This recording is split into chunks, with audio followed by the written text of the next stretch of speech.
They told me the train only came once, usually for The people with silence nowhere inside left that to go. train felt alive, like it remembered every passenger. He never asked where I was going, only whether I was ready. Some roads are built to take you home. This one felt different.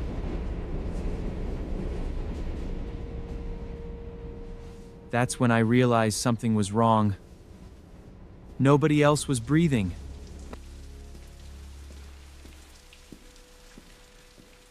Every step sounded louder underground, like the tunnel was listening.